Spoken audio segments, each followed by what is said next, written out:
here, call it to order, regular meeting in Hibbing Public Schools, Wednesday, February 5th, 2025 at 2 p.m. in the boardroom, 2 p.m. Central Standard Time. And along with that, we're going to have a addendum added to the consent agenda. It's just for the addition of National Bank to the other banks that we had.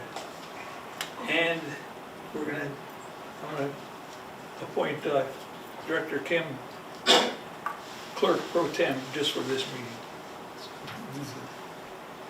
Our regular clerk is absent, so.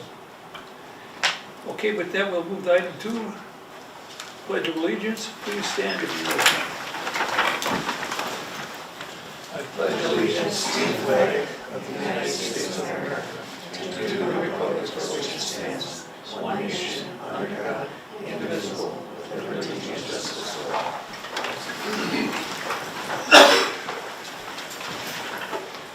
Thank you. And with that, we'll move to item 3, public comment. I'll turn that over to Superintendent Rick. Thank you, Mr. Chair. You're welcome. Today we have Mr. Ray Davidson here to speak about ISS versus OSS. So please come up, Mr. Davidson. I said sorry, bumped you. Oh, Good afternoon, everybody. Is this on? it is not. It's not, okay.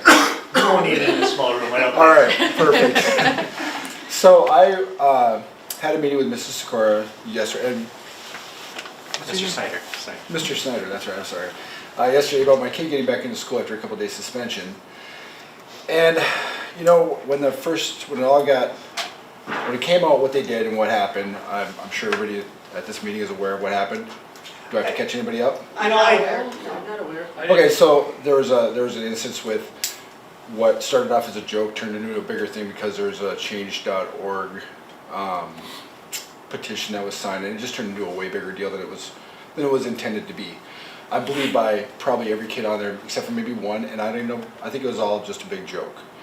But what resulted was kids being suspended from school for 3 days, 4 days, or 5 days is my understanding. So I'm looking at this saying, okay, so a kid goes home on, was it Thursday? Wednesday after. Wednesday. Yeah, Wednesday got let go. So they're home Thursday, Friday, and Monday. What is that? What punishment is it? The question is like you're gonna go home, and if you have a single family or a single parent household or both parents work, there's nobody supervised, there's nothing that's gonna happen to these kids. They basically get to wake up at whatever time, play Xbox. I can guarantee that of the 12 to, I've heard 28 kids now that were involved in this, most of them had a good time. And I asked my kid, I said, so you go to OSS, what about ISS? He goes, oh, ISS sucks. I hate that. And he's had, I think once. Did not want to do it again. So where's the deterrent? And then as I'm talking to Mrs. Sikora, she says that there's kids that get ISS that actually walk out of the building because they might as well just take OSS and go home and do nothing. So it's really kind of counterproductive in my opinion. And it's also harder on the parents. It puts a big burden on everybody when probably most of these kids are not making the best choices anyway. Grades probably aren't the best. They're going to fall further behind. So why do out of school suspension? I guess that's my biggest question. That's where I'm trying to start from. I have ideas, but I'm a little nervous, so I don't really do this public speaking thing very often. So I'm better like talking with Mike Egan or whoever, just one-on-one, kind of throwing ideas out there. I like to do my little work in the background. I don't like to be the guy standing right here. But the question, I guess, is why would we do out of school suspension? Why don't we keep them in school and just make it miserable where they don't ever want to do it again? So that's the point I'm bringing up. So do I take questions now, or how does this work? But typically the board doesn't respond. They I hear your concerns. Okay. And maybe I could just add a little bit so the board understands this. So there was a bullying incident that happened. Was it this week? Last week. That involved. It was a cyberbullying incident that involved a whole bunch of students. Correct. And that's what Mr. Davidson's talking about. So when Mrs. Sikora goes in, right, and looks at consequences and looks at her handbook, that's all those consequences in there are board approved. That's what the board had said. Our policy is moving forward on suspensions, OSS. I hear what Mr. Davidson's saying, I absolutely get it, 100%. And I think that's something that we could take into consideration when we look. There's a lot of conversations happening about school discipline, Yeah. Mr. Davidson, I mean, just like at the state level and Sure. with younger kids, older kids. This is a topic that's kind of evolving and changing. And so, Mr. Chair, I don't know if you'd like to, anything different, but I'd take Mr. Davidson's comments and bring it back to our group. And Mrs. Sikora obviously knows your concerns, and she's already Yeah. shared them with me this week. And We had a nice hour-long conversation about 15-minute allotted time. I mean, I get a little wordy, I'll admit it. Sure. But, so, I mean, I'm thinking more like I understand that funds are tight and that there's all these problems, but when you're throwing kids that may or may not be impressionable at this age to their own mind, when they don't have, it's not like it was in the 70s when you got home and you got your butt kicked by your parents, everything bad happened. Now it's like, I gotta go to work, figure it out. Enjoy your day, I'll see you at 9 o'clock when you wake up, call me and I'll tell you what you gotta do. And then if they get home and something's done, wow, that's a bonus, but usually it's just 8 hours of Xbox time. So that's where I think you're just losing them. You're putting it, like one parent, she told me that her kid's got a 5-day deal, and I don't know if that's 45 days in a quarter, I'm not sure what the actual amount of days, but when you lose 5 days of your 45 days, throw away 1/9, you might as well, that kid's already doing poorly in school. Now you just set them back 5 more days, there's no recovering from that. That kid might throw this whole quarter in the garbage and be like, well, too bad, I screwed up, I'm out of school, so what? But you're leaving behind, that's the point. Director Duarte had a question. Yeah, I guess, and this is maybe for Yeah, you or to yeah. fill in because I didn't hear about this situation at all. But my question, I guess, is, and I'm sure there's reasoning for it, if there were 28 kids, or even if it was 5 kids, it doesn't matter how many kids, I guess I'm curious as to why the punishment wasn't across the board. So why is it that some kids maybe got 3 days versus 5, or in school versus out of school? You know, I'm kind of curious as to why that happened, you know, what the reasoning is for that. But the other piece of that is I agree, I hear what you're saying in the punishment side and how it really, is it a punishment or not? It's meant to be, but it really isn't. Right.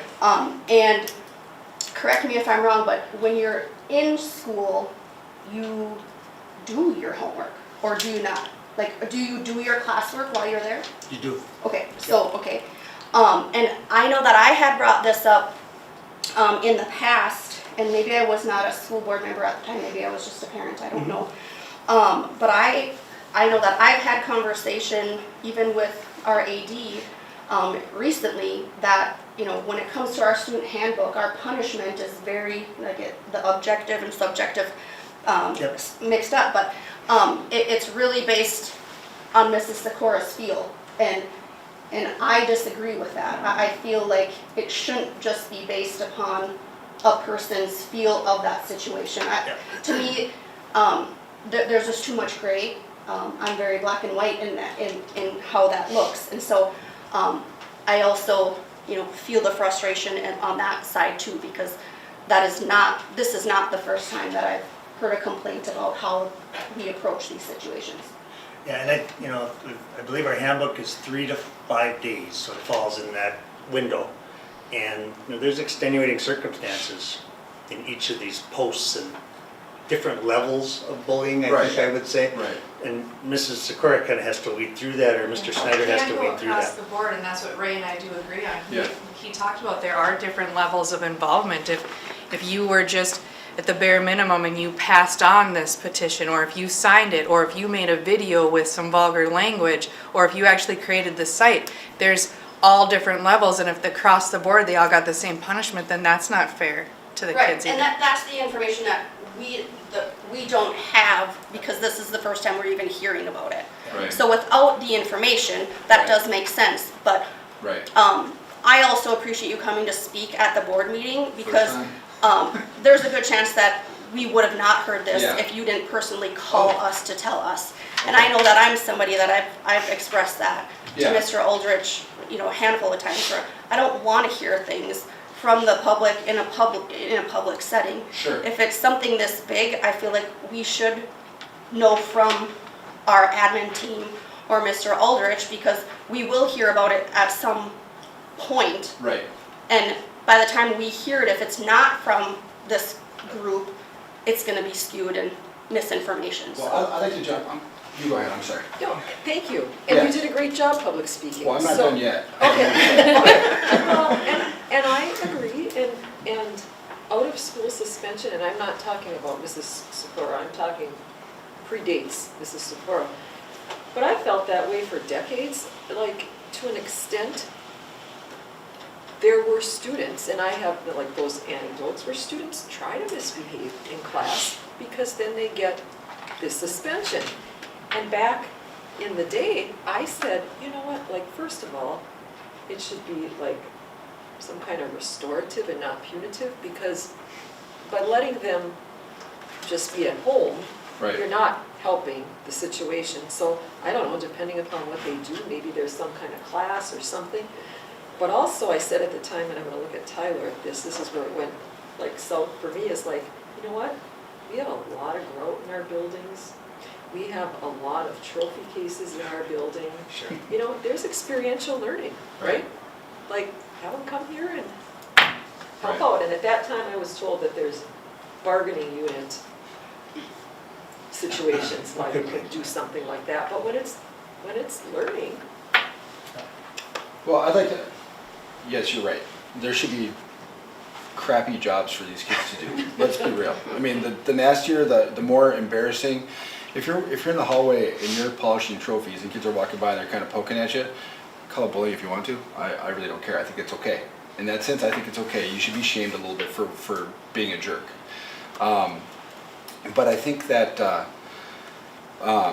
want to touch on what the cyberbullying thing actually was. And I'm not going to like, that's requested, I'm not going to bring any names in. But when I hear cyberbullying, the first thing I think is this was just mean-spirited kids being mean kids. That's not how this was. My kid and a couple of the other parents that I talked to about this all said the same thing. They all thought that the kid that was the victim he was in on it. He knew the whole story. It wasn't like he came in one day and was like, you guys are saying I'm this? It wasn't like that. He was kind of making jokes about it himself, and it might have been as a deflection, so he didn't antagonize it more, is what I'm thinking. Maybe he did. I don't know. And honestly, I think without going into this change.org and making it into a forever stamp on the internet, I think it'd be like, okay guys, knock it off. But because they made it into something that went way bigger, just by bringing in the right or the wrong media, it turned into something far worse. And I guess I just want everybody here to be clear that it wasn't like, I hate that kid. It was, hey, it's kind of funny. And then they're making these stories up, and I even said to my ex, I said, wouldn't it be really funny if this kid made a video about how this kid did this to himself? You know, just like as a joke. And I think, I look back and I think, well, maybe it was wrong in my mind to say anything about it, because I didn't know what the kid was going through, and I didn't know how it was going to affect his parents, and I didn't know it was on the internet at that point. Now it is on the internet, I've seen it myself, and I feel bad for the kid, and I feel like that's probably a very hard thing to get rid of forever. I think it's Regan had a comment to make. I just want to make, I did talk to Mr. Davidson, and I suggested to him, and I'm glad he came in, to come in and talk to us and let us know, because you hear so many different stories about what happened, what didn't happen. So here you have a parent's perspective of how our program works. And one of the things I mentioned to Ray was that we're not really geared to take care of 14 to 28 kids at one time, as far as putting in ISS or OSS. We don't have the room, and we don't have the personnel to do it. Is there a program set up for maybe 1 or 2 or 3? Yeah, probably. I mean, we could do something there. The second thought, you just mentioned, you know, if we want to throw a kid out in the hallway to clean a trophy or wipe the floors, you know, how many union problems are we going to run into with that? You know, it just, so again, I think we're going to address this issue, and we're going to address it when we talk about the phones and what we're going to do with the phones next year. And hopefully this will resolve some of that problem happening in school. I can't control what happens out of school, but we can control what happens inside the four walls of this institution. So. And I know too, you know, it's probably been a year, but I do know, you know, like Mrs. Sikora has brought in speakers to talk in the auditorium about bullying. You know, I know that the district is doing things to try to make bullying, you know, aware Right. of those consequences is what it can do to somebody. And, you know, so we're not doing nothing. No. And I also think, you know, maybe not the nicest thing to say, but I also think that this is a parenting thing, and parents should have You're to, right. you know, they have to do their responsibility at home when it comes to a situation like this. You know, like he said, we can't control what happens out of the district, but, you know, if both sides, school and home, Yeah. the parents take responsibility on trying to correct the negative behavior that the student and the child is doing, you know. Can I interrupt you for a second? Yeah. So that's all perfect in fairyland. How many parents are actively involved in their kids? I agree. So Doesn't always happen. the school, the whole school system has taken it upon themselves to become the babysitters of children. That's not a deniable claim, correct? You guys are the babysitters. So when you take on the babysitter role, do you go, we're gonna go all the way to here, but there's still this much left, and tough crap. Too bad for you guys. You can't. You have to go all the way. So when I hear Mike say what he said, I think you can come up with a no, and it's an easy no, and it's a cheap way out of it, no. But in the end, it doesn't do anything. It doesn't solve any problems. And I don't know how a parent, you're lucky, you have your husband in your house. You guys have a good family upbringing, you have all the right pieces in place. I would say you're probably, what, 10% of the school district? 20% of the school district? So what about 80% left over? And today, both parents have to work, because you can't make it if you don't.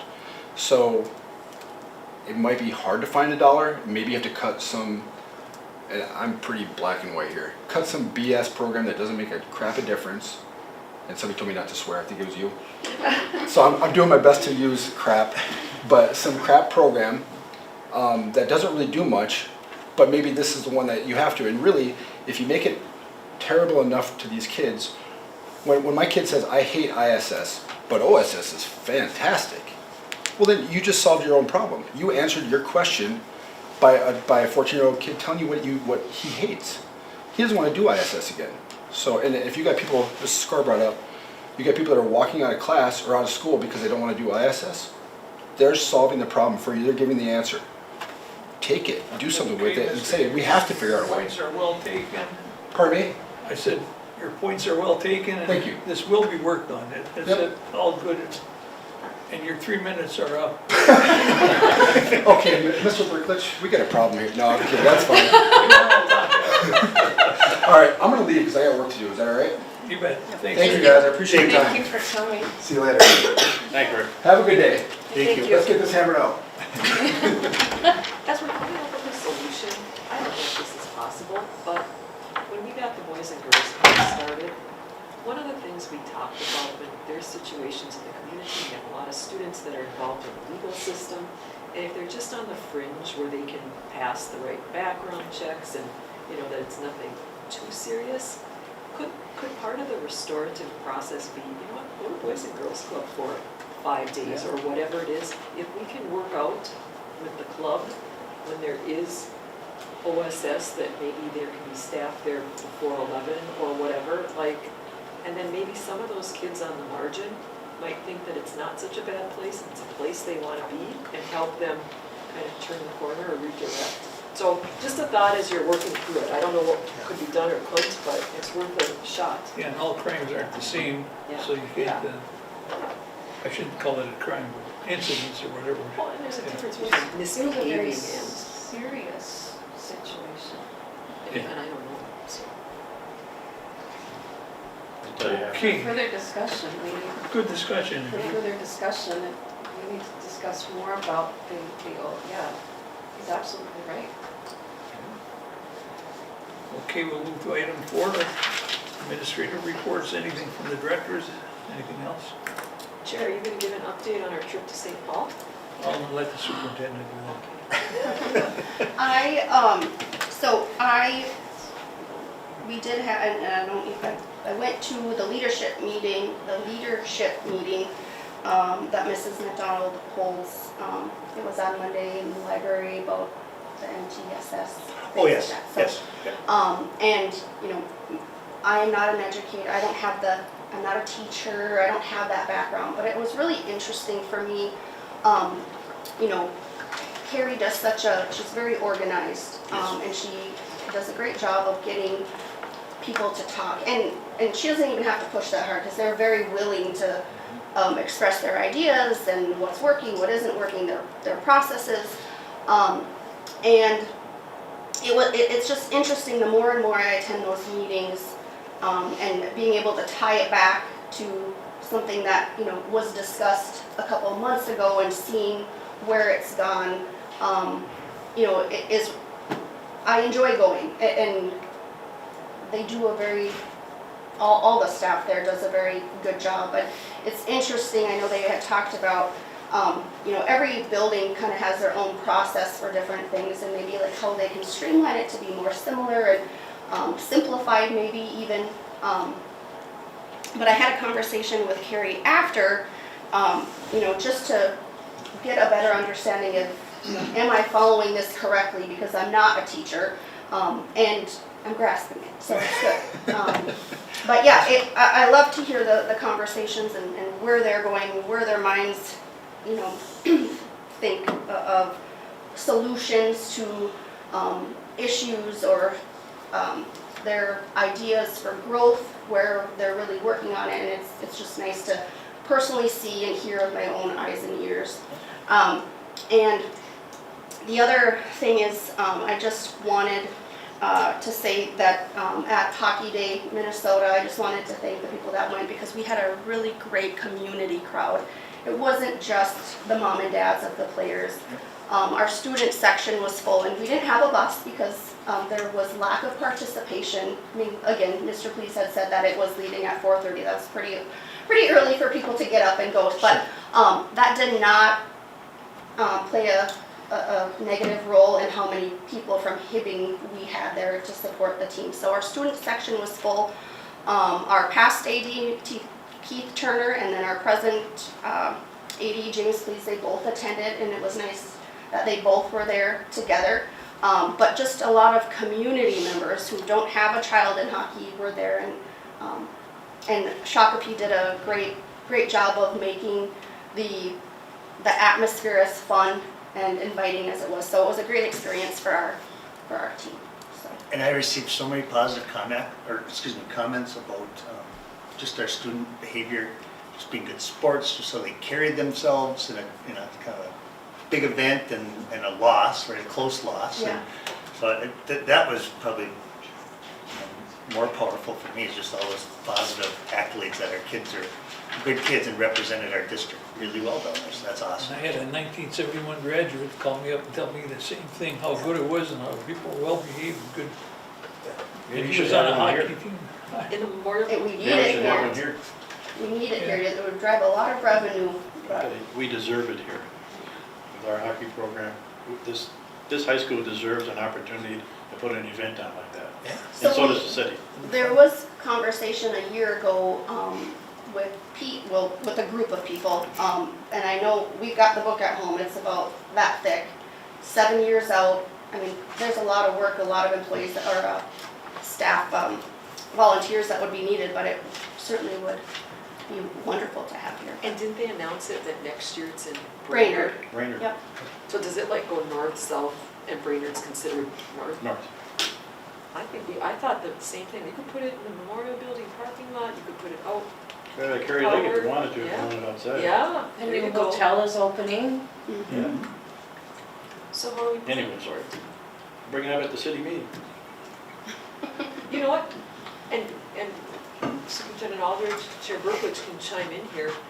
And we were gonna say something tonight, but when we were down testifying, the superintendent of the Minneapolis schools came up to us, and he's involved in hockey in, I don't know what suburb, but he came up to us after, when we were from Hibbing, to commend Hibbing on the wonderful venue the Memorial Building is, and bringing teams up here to play hockey, and touring the high school. He just couldn't say enough good things about that opportunity. The idea behind it was they wanted it outside. Oh, yeah, for that, yes, of course, yeah.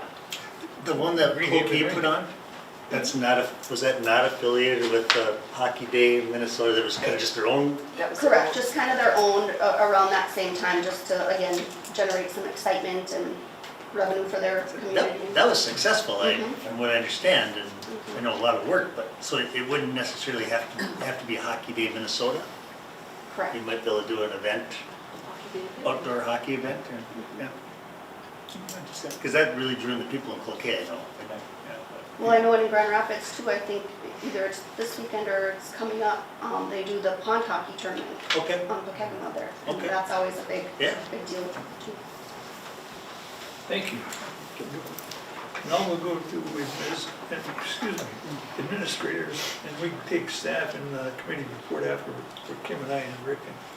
And we don't have any administrators today, given the meeting with the city and the time frame we're at, we canceled those today, so. Okay, and the staff, we'll go to the committee reports. See, you want to take over and we'll start that now for the, Well, we went down, I don't remember the date, or I've been down there a couple other times, I think, in the meantime, but we went down and testified in front of the Education Senate Finance Committee. It was Director McLaughlin and Chair Berklich and I, and there was another 14 school districts, is that a fair number that were testifying? That were represented all out from our area and also from Minneapolis. Before we sat down, before we testified, it was whispered in our ear that there is no money. To ask for money is, just, there is no money, and if anything, there'll be reductions. In the governor's proposal, we're actually looking at a deduction in our sped transportation and a couple other areas that are worrisome for us. So first of all, it was there's no money, but there are policy issues, right, that they want to identify. So if you brought up some policy issues, that might get some traction. So that's kind of what we focused on, and it was well received, and I thought the group did well. Our group did well, but the piece that I noticed like early on is, after about the second testifier, the group just kind of, you know what I mean? Not that they're not listening, not that they're involved, but it's probably a little bit of overkill to have 14 people saying the same thing over and over again. And we tried to divvy it up and divide the topics a little bit, but again, I think you got to be there. You got to be in the game to play, right? So we want to continue to be in the game, but it was a little frustrating driving home.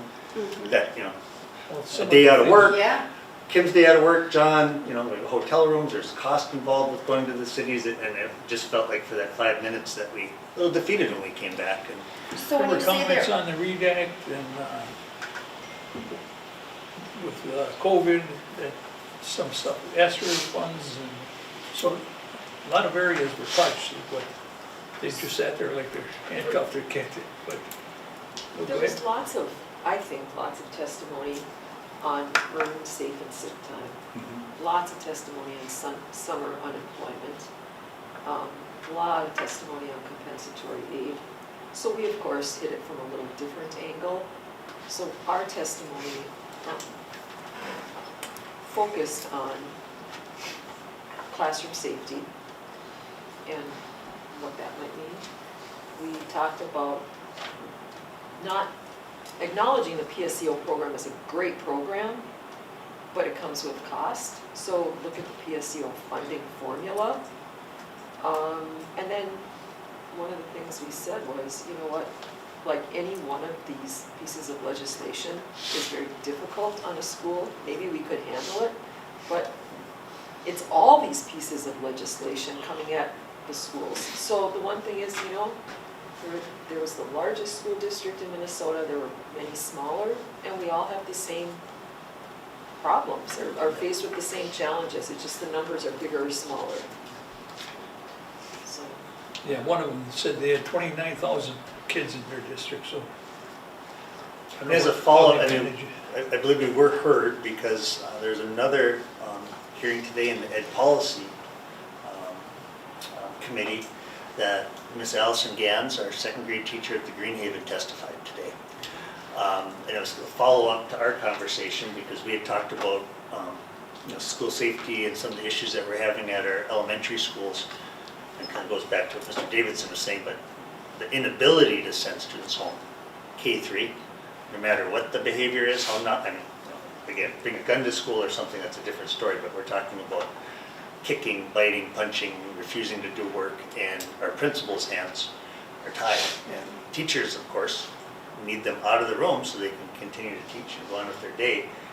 But when you can't send those students home, what's that look like? And BJ as an example, or Mandy, and she's filling in for BJ, she, typical day, 3-4 students in their office all day long.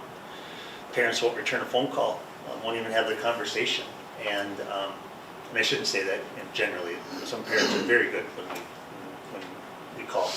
But that's a piece that I see, our principals can't have private conversations on the phone with the kids in the room. They can't get out and do the observations that they need to do.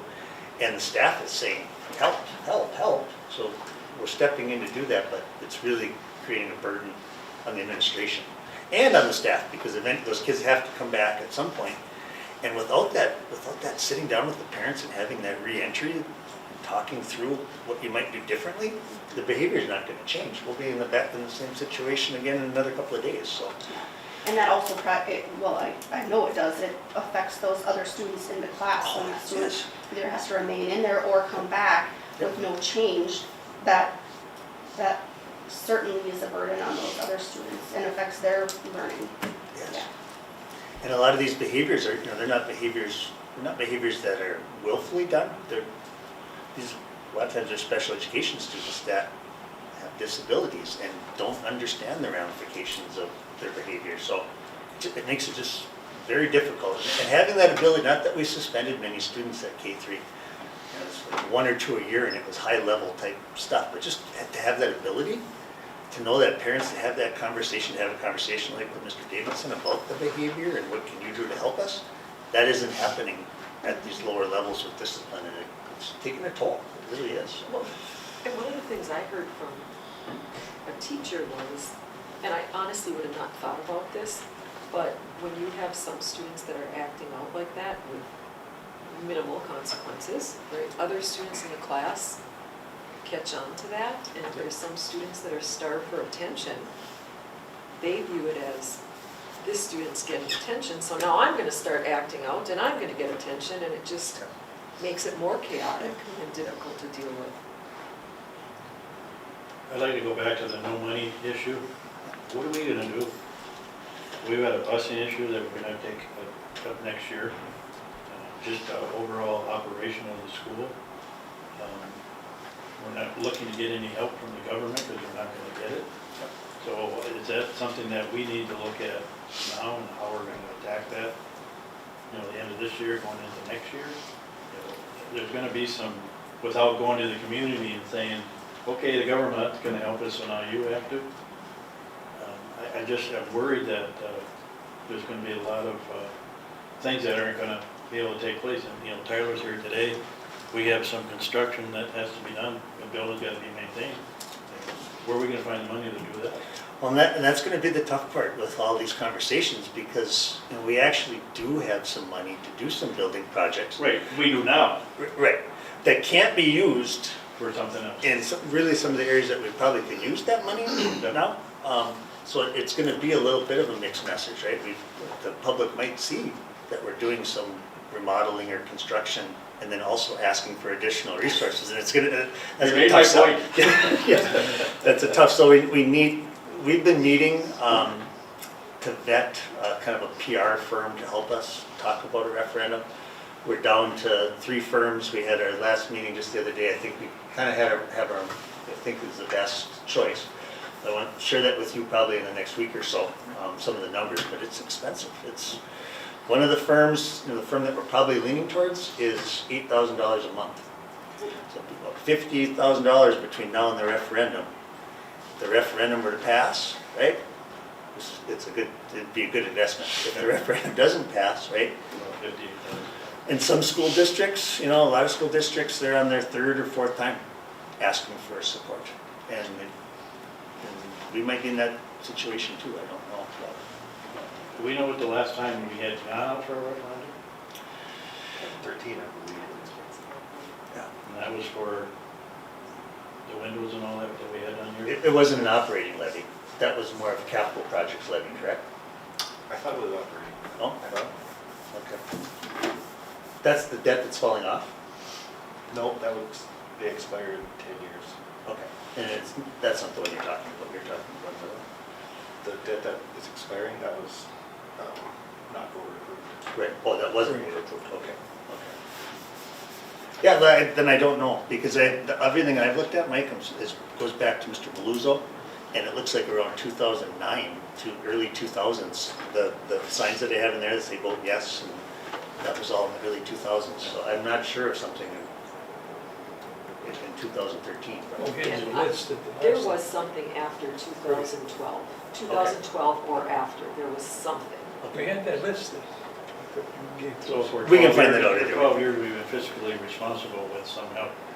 Yes. And now we're at a point where, how are we gonna be physically responsible with no help? No help, yeah. Well, what it, I mean, just outside looking in, we put all these supports in during COVID, right, that we had money for, and those positions are still sitting there, and we don't have the money anymore. So our conversation, with the administrators is we're looking at all those student supports, we're looking at social workers and interventionists, and that's most likely would be the recommendations for reductions. They're not positions that we receive any funding for, and it's not a requirement, and we're getting to the point where we're gonna have to do what's required and not have a wish list all the time. Just do, might have to do the basics a little bit. And the other thing, subject number 2 is that the disciplinary problems, well, I got that word out there, problems we've had. Easy for you. Yeah, easy for me, because I met my disciplinarian when I was going to Benel High School. If we had someone in that position, would that take some of the pressure off the administration to handle some of the issues that we're having, especially in the lower grades?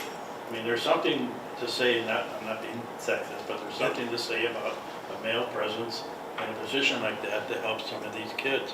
So I was over at the Washington a couple weeks ago, and they brought in a young second grader, and she was like Hellcat. I mean, she was wild, and they were trying to figure out how to handle it.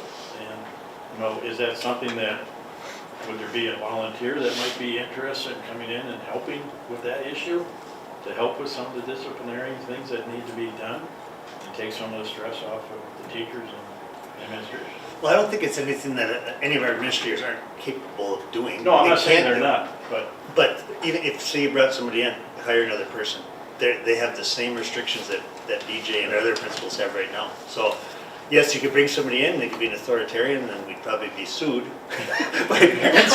We want somebody going over the top that isn't a licensed principal, and so I don't know if that's, but I really think that piece, right, for K3, maybe you don't call it suspensions, maybe you call it, a time to regroup or whatever, but you need a break when that behavior happens. The teacher needs a break, the student that's exhibiting that behavior needs a break. They need to just get away from all these adults poking fingers at them saying, sit down. They need to come down a little bit too. And then like Director Gabarty said, I mean, we haven't even discussed what is this doing to the other students in the room. Those stories aren't coming out. Are they afraid to come to school? Do they have trauma as a result of some of the things they're seeing? And I It's understand we changed. live It's in a really different society today, the world is a lot different. Yeah. But I tell you what, I got a look from that guy back in the day. I knew I was in trouble, and that something had to be done. And that kind of follows in with what Mr. Davidson was saying, is that with no parent at home, because of the society that we live in today, that there is not that discipline that there used to be. And some of these parents went through the same thing, and so how are they gonna discipline a child when they didn't have one? So I'm just, it's a tough issue to look at, and it's something, I guess, as a board, we're stewards once they walk through that door, that we have to take a look at. Back in my day, if you got in trouble at school, you got in trouble at home too. Sure you did, but that's not the same anymore. So what can be done so that it doesn't affect the learning environment itself? Because then the learning suffers. I mean, like, I think that's there's a what breakdown in that learning process. we're where trying to the talk about students- that right now, how we're gonna handle that. And we're not gonna get any help from anybody to do it, we have to do it on our own. The other thing is, and this is, we are not unique. Every school district in the state of Minnesota, everybody's dealing with these, at different levels, of course, but everybody's dealing with this. This is what was evident in that testimony. And it's been, you read some of the other things that have happened down at the legislature in the last couple of weeks. We're not the only ones. And I think it might be very powerful, right? Again, if we're standing side by side, but not only just as superintendents or school boards, but if Hugh is right alongside us, our teachers union, we're in this together. If ASME is right here with us, all of our PSAs and people that are in the trenches. And typically we're like on the other side of the table, right? But in this instance, I think it would be powerful if we all came together and said, hey, you need to fix this. No, and I get the money thing, you can't make money appear, but there's other choices that are made with money down there that I think could, be rerouted to us or rerouted to us. I agree. I think if we could get that group together, get our group together, get our Senator Farnsworth, Representative Igo together, even though they don't have the seniority down there that you would like to have. Right. But I would think that would show that we're serious and that we need to resolve an issue and get it done. Yep. I want to go back to Director Egan's comment about what are we going to do, right? Like, we need money to do all this, and I agree, like, if we start taking these positions out of classrooms, what's it going to do to the rest of the learning environment? And the unfortunate part, I feel like we have been fiscally responsible. You know what I mean? We were cutting right along when we had all this stimulus money. So our cliff might not be as steep, but I think it's all these different pieces of legislation coupled with increased insurance costs and everything else that have caused this situation. So I think we have been responsible, but I almost feel like we should come up with, where's that number? Like, okay, how much do we have to make up in our budget? Well, what's the shortfall, right? Like, and put it out there and lay out some options. And then, if the community values and appreciates the education and the opportunities here, maybe that's part of the communication process on one alternative and getting them to understand where we're at. I never said we weren't fiscally responsible. I think we have been in the years I've been on this board. Yeah. But we're not going to make up that difference by having Mr. Alder to me do a car wash. Okay. Yeah. So something has to be done. I mean, Good start. the one thing just to keep in mind is, we passed a budget that was overspent, right? We're already overspent. Oh, I was just gonna say, and I think too, if that does pass, we go move forward and it does pass, I think too, we don't want to then upset the community by just going right back to where we were, what we're trying to get out of. I mean, if we're gonna ask our community for this money to help us, support us, get us out of the situation that we're in, because we're not going to get it from the government, the state, then I mean, if we think we've been physically responsible right now, I mean, we gotta up our game even more, because to ask that and then not to make any headway, I mean, then forget about one passing in the future after this. I mean, doesn't mean that we're not doing good now, but if we think we're doing good now, we really gotta watch and be even better. Well, and I don't think it would, the message isn't going to be, if we make these reductions, that we pass this referendum, that everything comes back. I think that's what you're saying, and I agree. That we would be right back in the same spot. We need to make those reductions, and we also need to pass a referendum just to stay afloat. That's. If we get a marketing firm that can do that properly, give the good with the bad, so the public knows exactly what we're doing, I think that's what we have to do. And I think what I heard somewhere, like our baseline budget, if we just increase the salaries for steps and lanes and maybe some insurance increases without any contract increases, which we've got contract negotiations coming up, don't we? Yep. If it was just baseline, where we are today, the increase that we get from the state and state aid, because it's only a piece of our revenue, would not be enough to even cover our baseline without giving our faculty and staff any increases. Like, that's scary, I think. it's an inflationary increase that they tied to our funding going forward. And yes, what Director McLaughlin is saying is we have staff that just, when they move a year, right, you just walk through the door, you've got another year service, you move over or up, and depending if you've been taking classes, just those changes are gonna eat up the majority of that inflationary increase, along with an insurance renewal that we know our usage is up, we know we're gonna pay more for health insurance. We know that property liability, all of that is, we don't even know where that's going. Plus we have vouchers that might be coming in. Possibly, yeah. Don't know what effect that would have. So yeah, and And we heard that. we've thought through, we're thinking through a lot of those things. And so Alex put all these items on a piece of paper yesterday that he could certainly share with the board after the meeting just to see where, and it's a little bit, it's daunting, it definitely is, but you're right. If we make a reduction, can't just add those positions back. That can't even be the promise. The promise is that we need to stay fiscally solvent, and hope it doesn't mean we keep adding, so. Okay, good discussion. We've been moving along here, we'll move to item 5, motion to approve the agenda. So moved.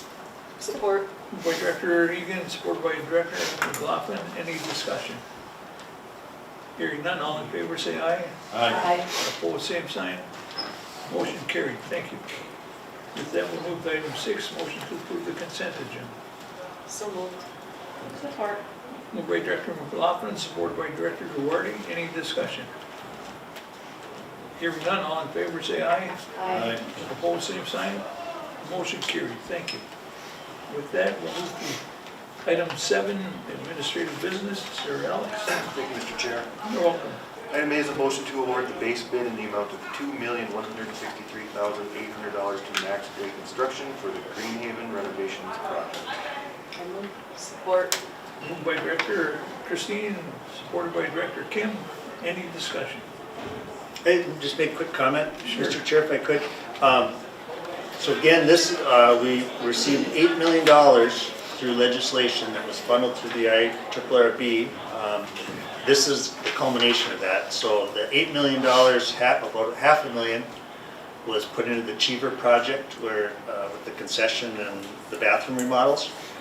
We had set or targeted $2.5 million for the Greenhaven project. And Tyler also, they bid out some additional alternates that weren't in our regular bid.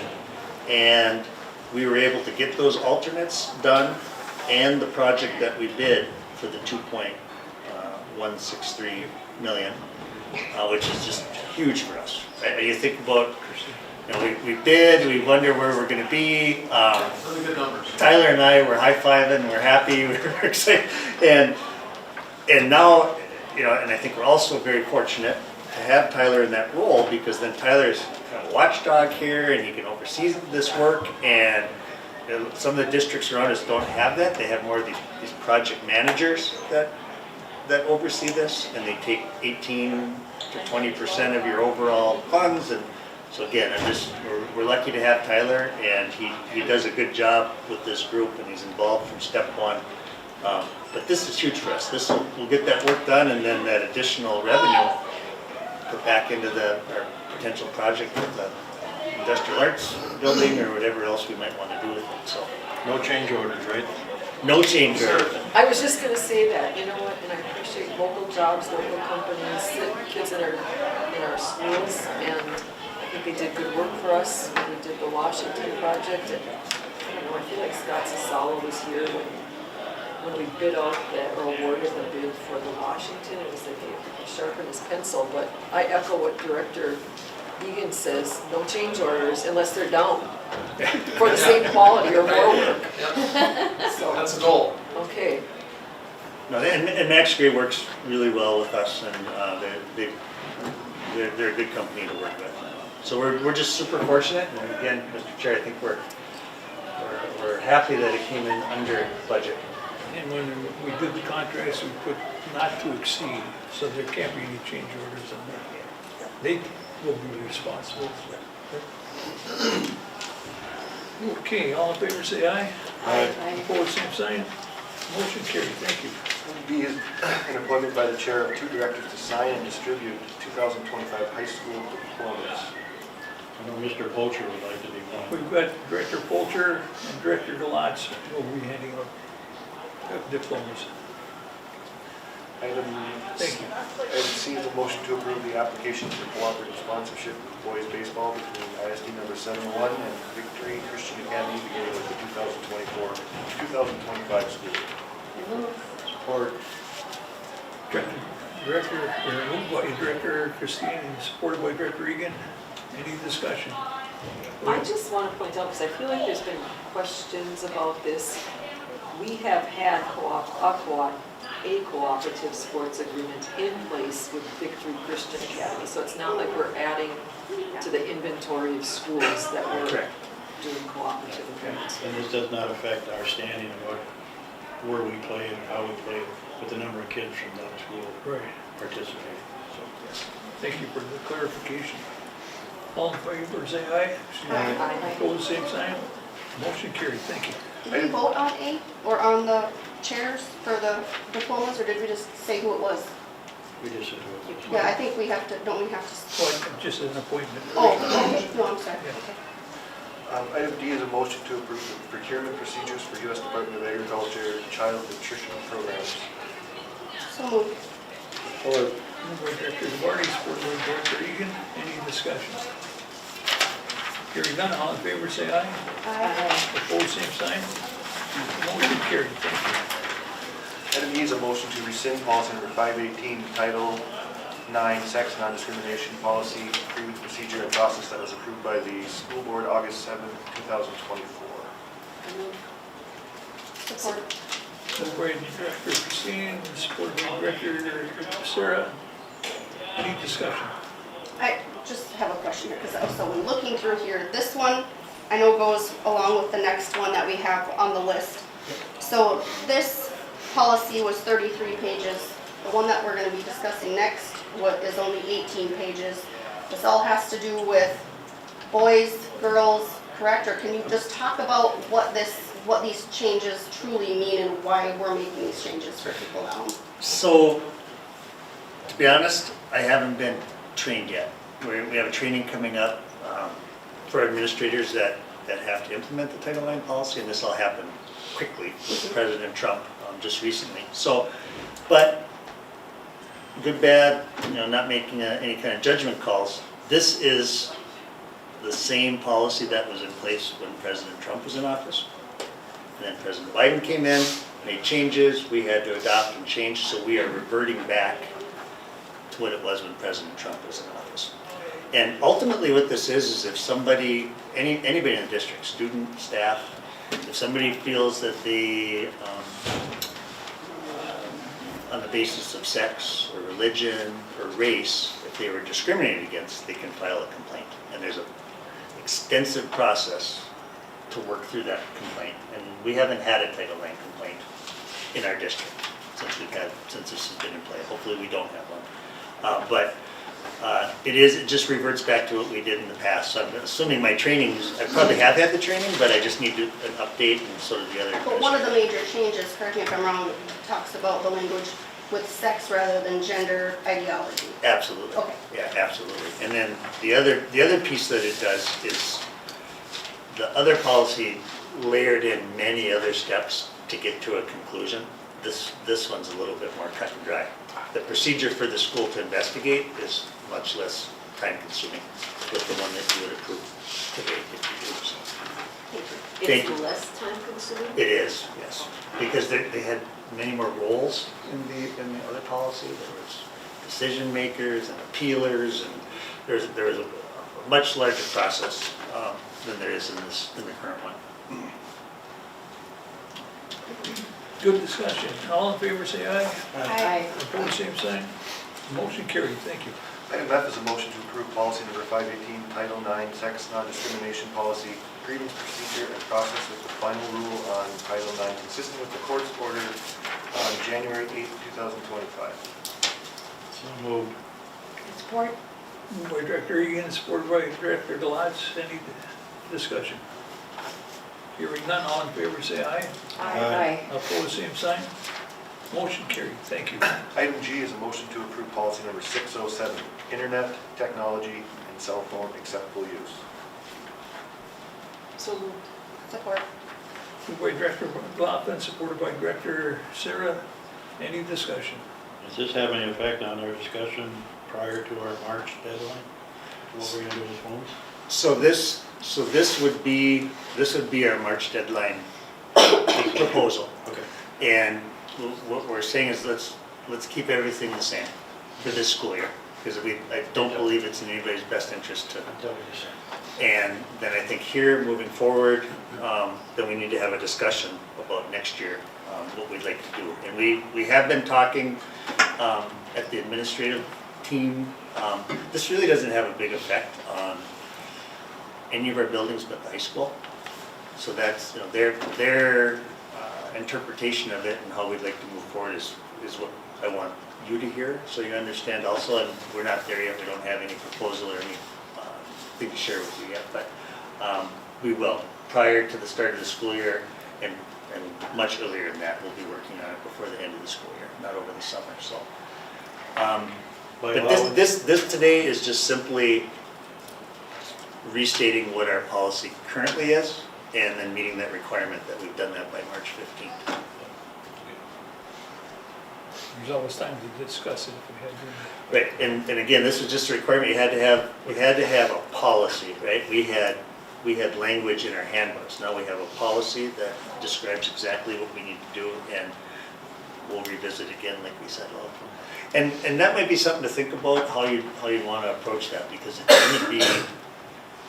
it's a very emotional issue for some folks. So I have to think through what the best road is. I could certainly use your advice if it's something you'd like to have at the board level, if you'd like to have that work be done and just come with a recommendation. Do you want to be involved? I don't know. But it's going to be a kind of a heated, it's split 50-50 basically. Maybe a special meeting. I'd rather have the board take the heat than our admin staff to take the Yeah, heat. I sure. mean, that's how I feel. I feel like if we can cushion them, Sure. because they're in the field every day. I mean, they're gonna get it whether they make that decision or not, but I mean, if it's coming from us, at least, Well, I think we should have input from the Yeah. administration yes. as to what direction they Yep. would like us to take, Yep. and then from there we can address and then after that we have to ask them for money. Take your phone and ask. Well, we can have a special meeting for that purpose only, But we could if that would work. Yeah, perhaps some input from the community as well, like from the parents. Yes. Send out a memo, So- like I say, then we can have a special meeting just for that purpose only, giving them all the information that we Sure. got. Sure. So, kind of spinning off on that, one of the things that resonates with me about like the MSBA training is as effective communication and decision making for a school board, we should be taking on initiatives and doing things with our community, broadly community, not to our community. So even if it makes sense to not do a strategic plan right now, and one thing I've been talking to Superintendent Aldrich about at different junctures is maybe we should start and do a climate survey. And I think we could do it with technology and simple enough that we could make the questions so they can fill in a circle and that can be compiled, and then we can read the comments, right? Like, do a climate survey that we can do over time, because, we all hear things, sometimes things get emotional and heated, and I think it's good to understand broadly, is it the 80-20 rule, right? Or do we have a problem?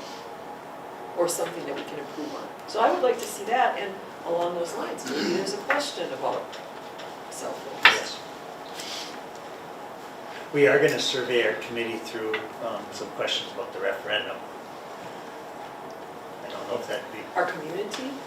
yes. Okay. Yes, and all the vendors that we talk to about marketing, the surveys and questionnaires are all part of that, just to get a vibe where our community is, because that's the first thing they've said is that if you're pushing uphill right from the beginning, and you know that, you might not want to continue to but push. I think we're taking the first step with this meeting we're having this afternoon Yes. with the city. Yep. That, some of these issues can be addressed at that time, or get some feedback. Well, and you should know this, right, because of your other roles, but I was watching a city. Remember these? Positions you hold. I was watching the city council meeting, and I don't know if I caught it correctly or not, but I thought I heard they also may be going out to the community to provide additional money for the public safety building. So I just think we need to be mindful.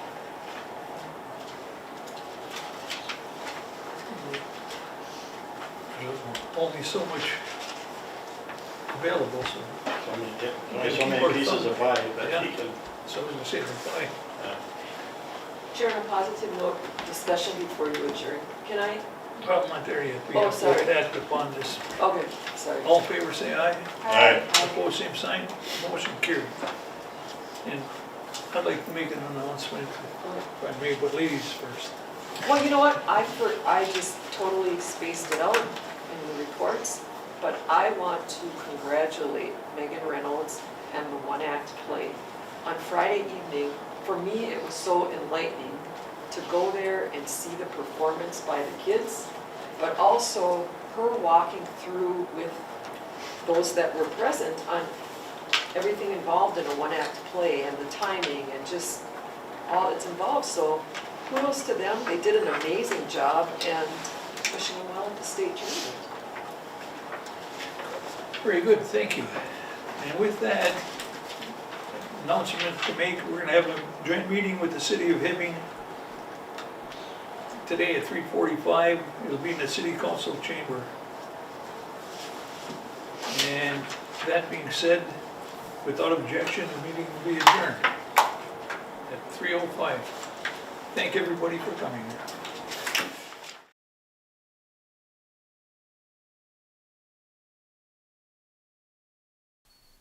Hibbing Public Access TV may be viewed on these platforms: hpat.org with video on demand, Mediacom Hibbing 802, 805, and 807. On Roku, Apple TV, and Amazon Fire TV. Download the Hibbing Public Access TV app for your iPhone and Android devices. Find us on Facebook, YouTube, and Vimeo. For more information, scan the QR code and go to hpat.org. Hibbing Public Access Television would like to thank Mediacom for all the years they have supported our organization. Visit their office at 3105 East Beltline, Suite number 2 here in Hibbing, and give them a call at 855-633-4226. For over 25 years, U.S. Bank, located at 211 East Howard Street in Hibbing, Minnesota, has provided office and studio space for Hibbing Public Access Television. We are thankful for their ongoing support.